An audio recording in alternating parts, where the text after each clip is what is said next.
দেখ বুনু কি সুন্দর করে ঝাড় দিচ্ছে, দেখেছিস? থামা নাতি নাতনির সঙ্গে এখন জামা খাচ্ছে। Radhe Radhe, good morning, welcome to our channel. আশা করি আপনারা সবাই ভালো আছেন, আমরাও ভালো আছি। সকালবেলা রান্নাবান্না শুরু হবে, আর কি কি রান্নাবান্না করছি সেগুলো আপনাদের সঙ্গে শেয়ার করব, আর আজকের দিনটা কিভাবে কাটালাম সেটাও আপনাদের সঙ্গে শেয়ার করব। তো চলুন এখন থেকে ভিডিওটা শুরু করছি, আশা করি আপনাদের ভালো লাগবে।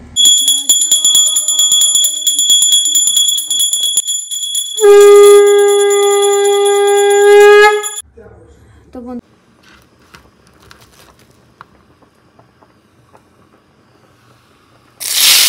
আজ কি কি রান্না করেছি চলুন ভগবানের ভোগ নিবেদন করার সময় আপনাদের সঙ্গে শেয়ার করি। তো বন্ধুরা, আজ রান্না করেছি, এখানে আছে অন্ন, কুমড়ো ফুলের বড়া, উচ্ছে ভাজা, ব্রোকলি দিয়ে আলু দিয়ে একটা সবজি, আর এখানে ফুলকপির সবজি, অ্যাভোকাডো আর লেবু। তো এটাই ভগবানকে ভোগ নিবেদন করেছি। তো বন্ধুরা, ভগবানের ভোগ নিবেদন করে আমার মেয়েকে স্নান করিয়ে দিয়েছি, এবার খাইয়ে দেবো, খাইয়ে তারপর পড়তে বসবে। ঠিক আছে মা? বাবার সঙ্গে? বাবা তো ঘুমাচ্ছে।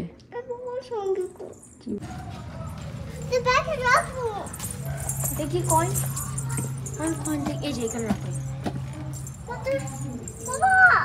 এই যে এখানে।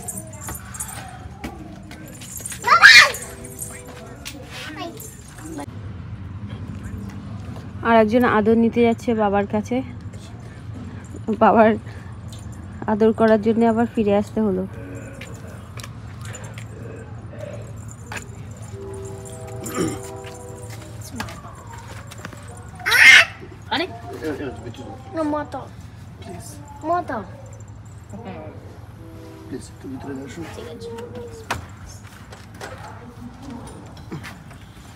দাদার মাথা করতে হয়েছে, তো ওরও মাথা করতে হবে। আজ আমাদের বিবাহবার্ষিকী, কিন্তু বিবাহবাসীরা কিন্তু ছুটি নিয়ে আছি, কাজে যেতে হবে এই আর কি। আর আমরা কোনো অনুষ্ঠান টান করি না, ওই টুকটাক আর কি। টুকটাক কিছুই না, মানে বিবাহবার্ষিক বলো 15 বছর। হ্যাঁ, ঠামার সাথে এক্ষুনি হাঁটতে যাবে মা, আর আমাদেরকে আশীর্বাদ করবেন। হ্যাঁ, আর কি বলবো না, আজ আমাদের বিবাহবার্ষিকী, কিন্তু আজকে একটা দুঃখের দিনও, তাই না বলো?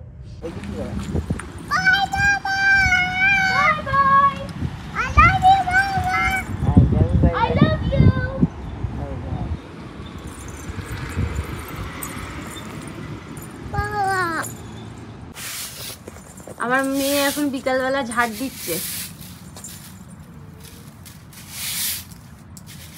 হয়েছে হয়েছে, এই ঝাড়াটা হচ্ছে ওর দাদা বেঁধে দিয়েছে। তুমি ওর মধ্যে না থাকে, ওর মধ্যে ব্যায়াম করো কি? ঝাঁটাটা কে বেঁধে দিয়েছে জানো? দাদা দাদা।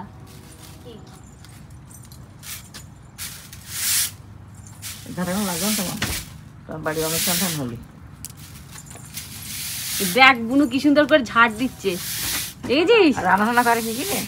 না না, ওই পিছনে ওই পাশে। হ্যাঁ, রাস্তা দেখি না। হ্যাঁ দেখ, বুনু ঝাড় দিয়ে পুরো পরিষ্কার করে ফেললো,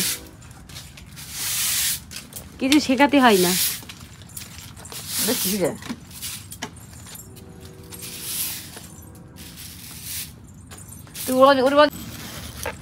পুরো এখন জাম্প করছে। বুনো বন্ধ করো না, করো তো বন্ধ।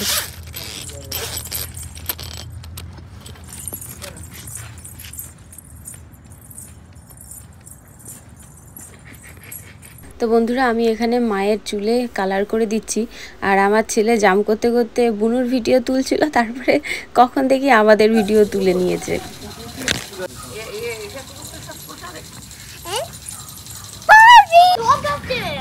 তো বন্ধুরা দেখুন, ভাই বোন মিলে সবাই এখন জাম্প করছে। কোথায়? নিচে পড়লো কি করে?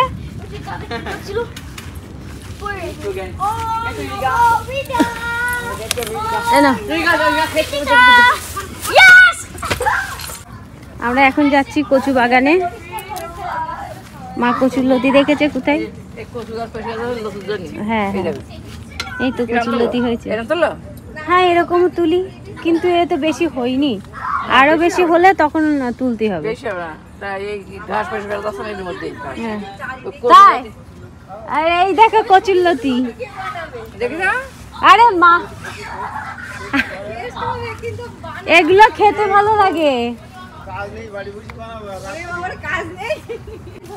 আমাদের বাগানে এই প্রথম লাউ হয়েছে, মা কাটছে ওই যে।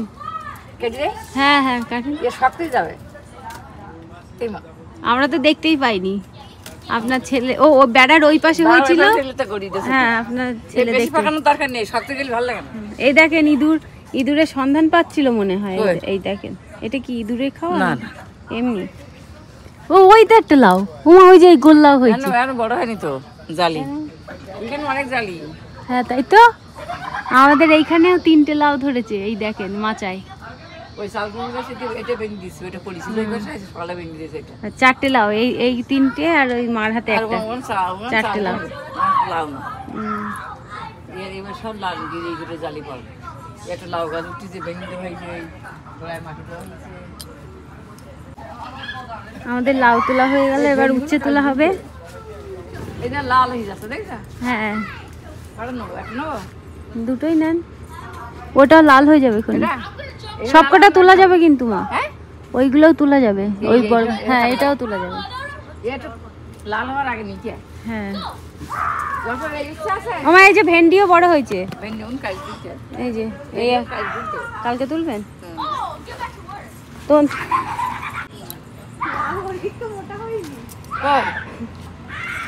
যদি মোটাই না হবে নেবো, দেন এই পাই কি যাবে, এই দেন। পাই গেলে ভালো লাগে না। ধরে নেবে কটা? হ্যাঁ ধরে নিন। নেবা? কই হচ্ছে?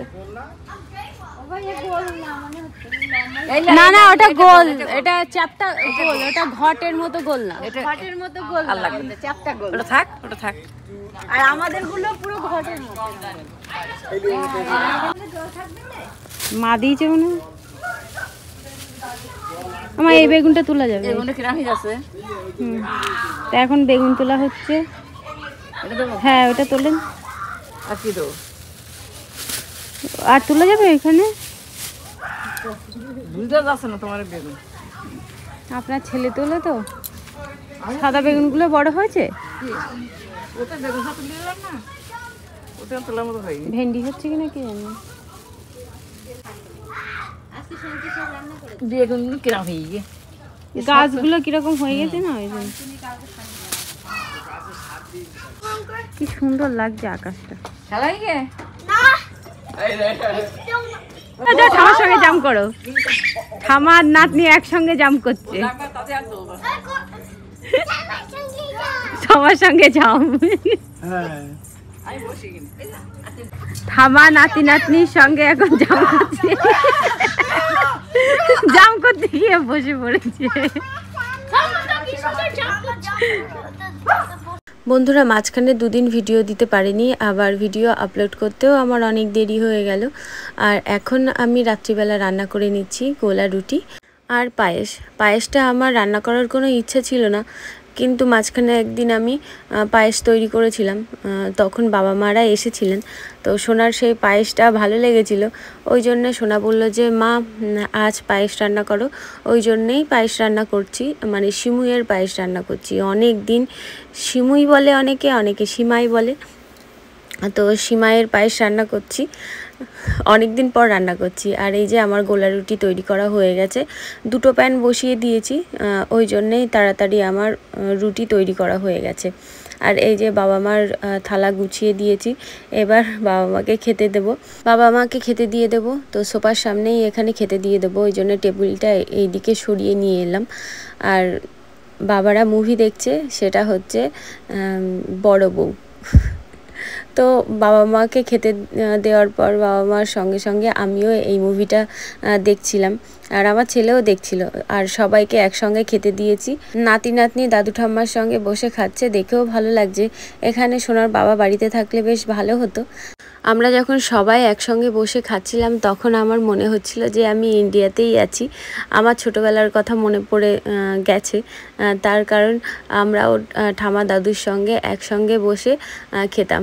আমার আমার মা খেতে দিত রান্নাঘরে। আমার ছেলে মেয়েকে যখন ও দাদু ঠাম্মার সঙ্গে একসঙ্গে দেখি তখন আমার নিজের দাদু ঠাম্মার কথা মনে পড়ে যায়। আমরা যখন ছোট ছিলাম বই পড়তে পড়তে যখন কারেন্ট চলে যেত তখন দাদু ঠাম্মার কাছে বসে বসে আমরা গল্প শুনতাম। রামায়ণ, মহাভারত এইসব গল্পই করতেন তারা। দাদু ঠাম্মার কাছ থেকেই শিখেছি। আর আমরা যখন নতুন ক্লাসে উঠতাম, নতুন বই কিনতো বাবা, তখন সেই নতুন বই কিন্তু আমার দাদুই আগে পড়ে ফিনিশ করতো। তারপর বই পড়তে পড়তে যখন ভুল পড়তাম তখন দাদুই ধরিয়ে দিত। আর এই যে কেক দেখতে পাচ্ছেন, সন্ধেবেলা একজন দাদা বাবা মার সঙ্গে দেখা করতে এসেছিলেন, ওই জন্য এই কেকটা নিয়ে এসেছিলেন। তো এই কেকটা এখন কাটা হচ্ছে। আর মনে মনে ভাবছি যে আজ আমার বিবাহবার্ষিক, তো ভগবান ঠিক আমাদের একটা কেক জোগাড় করে দিয়েছে। তো সেটাই ভেবে ভেবে এই কেকটা কাটছিলাম আর ভাবছিলাম যে সোনার বাবা বাড়িতে থাকলে দুজনে মিলে এই কেকটা কাটতাম, বেশ ভালো লাগতো। তো এই কেকটা এখন মানে ছোট ছোট পিস পিস করে নিচ্ছি। তো এই কেকটা এখন বাবা মাকে দিয়ে দেবো। প্রথমে ভগবানকে ভোগ নিবেদন করেছি। দাদাকে জিজ্ঞাসা করেছিলাম, দাদা বাড়িতেই এই কেকটা বানিয়েছে, যে তুমি কি ভগবানকে ভোগ দিয়েছো না আমি ভগবানকে ভোগ নিবেদন করব। তো দাদা বলল যে তুমি ভগবানকে ভোগ নিবেদন করো। তো ভগবানকে ভোগ নিবেদন করার পরেই সবাইকে দিয়ে দিচ্ছি। এদিকে দাদু ঠাম্মা বসে বসে মুভি দেখছে আর হাসছে। আমার মেয়ে ওইদিকে ওর দাদার চুল আঁচড়ে আঁচড়ে দেখুন কি করছে। আমি বলছি আর করিস না, দাদার লাগবে। ও দেখুন নিজের মনের মতন করে দাদাকে সাজাচ্ছে চুল আঁচড়ে। তো বন্ধুরা, আমার মাথায় একদম ছিল না যে জামা কাপড়গুলো ধুতে দিয়েছিলাম। এখন মনে পড়লো জামা কাপড়গুলো এবার শুকাতে দিই, নাহলে আর পরে শুকাতে দিলে এগুলো আর গন্ধ ছাড়াবে না।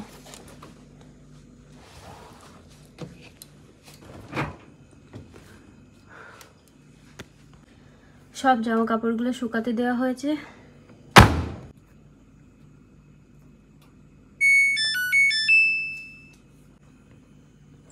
তো বন্ধুরা, এখানে টাইম সেট করা হয়ে গেছে। টাইম সেট করাই ছিল, এবার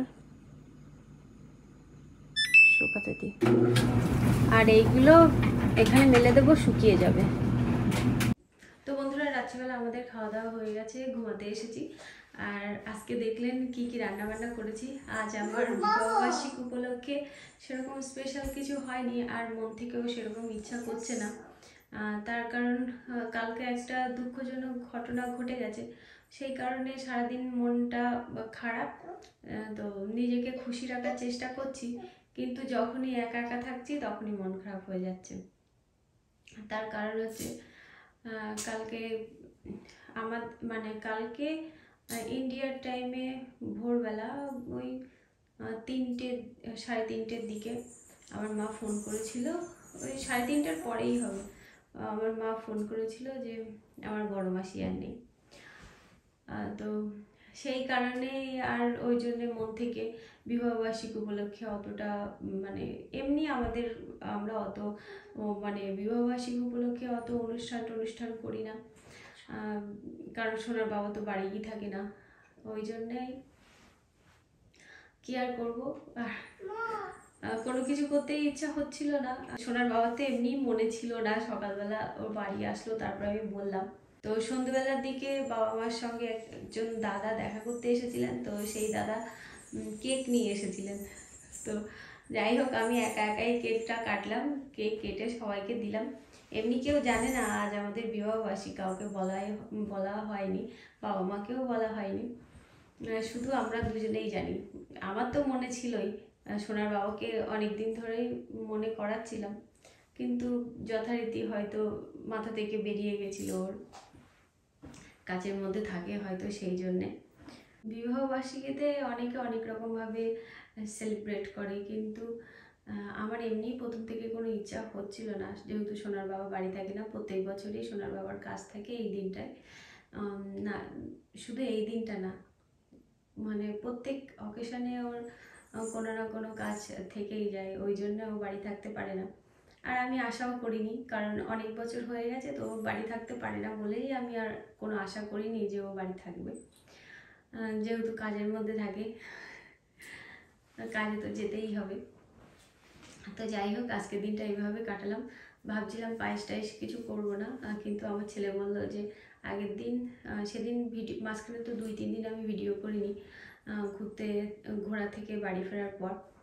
তো মাঝখানে একদিন আমি পায়েস করেছিলাম, তো সেই দিন ওর পায়েস খেতে খুব ভালো লেগেছিলো। তো আজকে ও বলছিল যে পায়েস করার জন্য, ওই জন্যই পায়েস করেছি। তাও মানে কি বলবো, তাড়াতাড়ি যেটা হয়ে যায় সেই পায়েসটাই করেছি।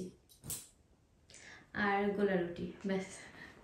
গোলা রুটিটা করি তার কারণ আমার মেয়ে খেতে ভালোবাসে, ওই জন্যে। তো সুখ দুঃখ মিলেমিশেই আজকের দিনটা কাটালাম। আর মানুষের জীবনটাই হচ্ছে সুখ দুঃখ নিয়েই মানুষের জীবন। সুখ দুঃখ হাসি কান্না মানুষের জীবনে লেগেই থাকবে। মানুষের জন্ম হলেই মানুষের মৃত্যু হবে, কিন্তু কাছের মানুষগুলো চলে গেলে তখন আরও বেশি কষ্ট হয়। তার থেকে বেশি কষ্ট হয় যে কাছের মানুষরা চলে যাচ্ছে, তাদেরকে চোখের দেখাও দেখতে পাচ্ছি না। এই কয়েকটা দিন আগেই মাসি আমাদের বাড়ি এসেছিল, বড় মাসি, মানে আমার বড় মাসি যিনি চলে গেছেন। মাসির সঙ্গে কথা বললাম, মাসিকে বললাম যে মাসি, এবার যখন যাব আমি বাড়িতে, তুমি কিন্তু আগে থেকে আসবা, এসে আমাদের বাড়ি অনেক দিন করে থাকবে, তাহলে একসঙ্গে আমরা সময় কাটাতে পারবো। মাসি বললে না, মানে মাসির সঙ্গে কথা হয়েছে, মাসি বলছে তুই আয় আগে, তারপরে দেখা যাবে। আর সেই মানুষটা আজ নেই। আপনারা ভালো থাকবেন, সুস্থ থাকবেন, দেখা হবে একটা নতুন ভিডিওতে। বাই বাই বলতাম, রাধে রাধে। রাধে রাধে। চুলের কি অবস্থা? ও দাদার চুল আসতে দিচ্ছিল, নিজের চুলের অবস্থা দেখুন।